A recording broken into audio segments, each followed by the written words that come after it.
अस्सलाम वालेकुम जी, अनीस वॉइस में खुशामदीद। आज मैं काफ़ी अरसे के बाद दोबारा वीडियो अपलोड कर रहा हूँ। कुछ ज़ाती मसरूफियात की वजह से मैं वीडियो अपलोड नहीं कर पाया, इसके लिए माजरत। तो आज हम बात करेंगे सऊदी अरेबिया में रेस्टोरेंट के काम पर, कि हम सऊदी अरेबिया में रेस्टोरेंट का काम कैसे कर सकते हैं। एक नॉर्मल रेस्टोरेंट शुरू करने के लिए कितना पैसा दरकार होगा और हमें रेस्टोरेंट सऊदी अरेबिया के किस शहर में शुरू करना चाहिए। रेस्टोरेंट शुरू करने के लिए हमें किन चीज़ों की ज़रूरत पड़ेगी, रेस्टोरेंट का किराया कितना होगा और हमें रेस्टोरेंट कैसे मिलेगा, रेस्टोरेंट शुरू करने के लिए जगह कैसे मिलेगी। और अगर हम एक शॉप से रेस्टोरेंट शुरू करना चाहें और जिसके ऊपर सिर्फ टेक अवे का आप काम करें और वहाँ पे सिटिंग का कोई अरेंजमेंट नहीं होगा, जाहिर सी बात है कि शॉप एक छोटी जगह से शुरू होगी, तो वो शॉप का कितना किराया होगा और इसके ऊपर कितना खर्चा हो जाएगा रेस्टोरेंट शुरू करने के लिए। और जो हमें बावर्ची चाहिए होगा रेस्टोरेंट के लिए और जो हमें हेल्पर्स चाहिए होंगे, जो वेटर्स चाहिए होंगे, तो ये हमें कैसे मिलेंगे और इनकी कितनी तनख्वाह होगी। और क्या एक पाकिस्तानी रेस्टोरेंट सऊदी अरेबिया में शुरू भी कर सकता है या नहीं।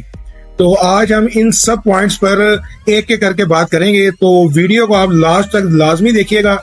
और अगर आप हमारे चैनल पर नए हैं तो चैनल को एक बार सब्सक्राइब कर लें ताकि आने वाली तमाम इन्फॉर्मेटिव वीडियोस आप तक बर वक्त पहुंचती रहें। अब चलते हैं हम वीडियो की तरफ। तो जी, पहले हम बात कर लेते हैं कि पाकिस्तानी सऊदी अरेबिया में रेस्टोरेंट का काम शुरू भी कर सकते हैं या नहीं। तो इसका जवाब ये है कि बिल्कुल पाकिस्तानी सऊदी अरेबिया में रेस्टोरेंट का काम शुरू कर सकते हैं। और ना सिर्फ इनको वहाँ पे काम शुरू करने की इजाज़त है, बल्कि सऊदीज पाकिस्तानी रेस्टोरेंट के काम शुरू करने को बहुत अप्रिशिएट करते हैं और खुद भी सऊदी जो है वो पाकिस्तानी खानों को बहुत पसंद करते हैं। तो इसलिए आपको किसी किस्म की भी कोई दिक्कत नहीं होने वाली है सऊदी अरेबिया में रेस्टोरेंट का काम शुरू करने के लिए। तो अब बात कर लेते हैं कि सऊदी अरेबिया में रेस्टोरेंट का काम शुरू करने के लिए सबसे पहले हमें किन चीज़ों की ज़रूरत है। तो सबसे पहले आपको ज़रूरत है एक वीज़े की, तो जो आपको 8 से 10 हज़ार रियाल में आसानी से मिल जाएगा। और दूसरे नंबर पर आपको एक बैंक अकाउंट की ज़रूरत है रेस्टोरेंट का काम शुरू करने के लिए। बैंक अकाउंट की जरूरत आपको इसलिए है क्योंकि जो भी आप रेस्टोरेंट के ऊपर सेल करेंगे वो उसका 15% जो है उसके ऊपर टैक्स कटता है, जीएसटी और ये अपना इनकम टैक्स की सूरत में। तो ये टोटल 15% टैक्स कटता है। तो ये रोजाना के बेस के ऊपर आपके बैंक अकाउंट से जो है वो कट कर लिया जाता है। कि यानी कि आपने अगर 10,000 रियाल की सेल की है मिसाल के तौर पे आज के दिन में, तो आपने कंप्यूटर के ऊपर उसका इंदराज साथ साथ करना है कि जो भी आपने बिल काटा उसका इंदराज आपने कंप्यूटर पे करना है। तो जैसे जैसे बिल करते जाएंगे, रात तक जितनी भी सेल हुई होगी उसका 15% उस सेम डेट जो है आपके अकाउंट से कट कर लिया जाएगा। जो आपने बैंक अकाउंट खोला होगा उसके अंदर एक्सेस होगा गवर्नमेंट का, वो उसका 15% आपसे रोजाना के बेस पे काटेंगे आपकी जितनी भी सेल होगी। इसीलिए बैंक अकाउंट खोलना रेस्टोरेंट के लिए बहुत ज़रूरी है। बैंक अकाउंट खुलेगा तो फिर आगे आप रेस्टोरेंट का काम शुरू कर पाएंगे। दूसरे नंबर पर आपको बल्दिया से इजाज़त लेना पड़ेगी कि बल्दिया जैसे आपको बताएगा आपको वैसे वैसे ही रेस्टोरेंट को जो है वो डेकोरेट करना पड़ेगा और एसओपीज का ख्याल रखना पड़ेगा, सफाई सुथराई का ख्याल रखना पड़ेगा। कोई भी चीज़ आपके रेस्टोरेंट में बासी जो है या एक्सपायरी चीज़ नहीं आपके पड़ी होनी चाहिए, वरना आपका चलान हो सकता है। और अगर आपने रेस्टोरेंट की सफाई नहीं रखी हुई, गंद मचाया हुआ है और कुछ चूहे वगैरह आपके रेस्टोरेंट में फिर रहे हैं, तो तब भी आपका जो है वो अच्छा सा चलान हो सकता है। तो तीसरी जो चीज़ है वो है बल्दिया। बल्दिया आपको जिस तरीके से कहेगा आपने उस तरीके से चलना है और इजाज़त भी आपको बल्दिया नहीं देनी है रेस्टोरेंट शुरू करने की। अब बात कर लेते हैं कि रेस्टोरेंट सऊदी अरेबिया के किस शहर में शुरू करना चाहिए।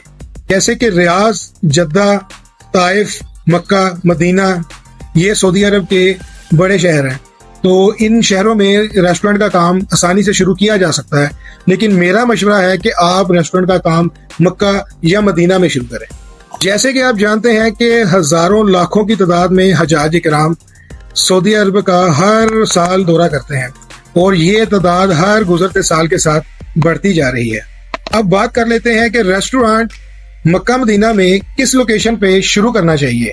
अगर हम रेस्टोरेंट हरम के जितना नजदीक शुरू करेंगे किराया उतना ही ज्यादा होगा और जितना दूर रेस्टोरेंट शुरू करेंगे हरम से किराया उतना ही मुनासिब होगा। और मक्का और मदीना में फ़र्क ये है कि मक्का में आपको किराए बहुत ज़्यादा भरने पड़ेंगे।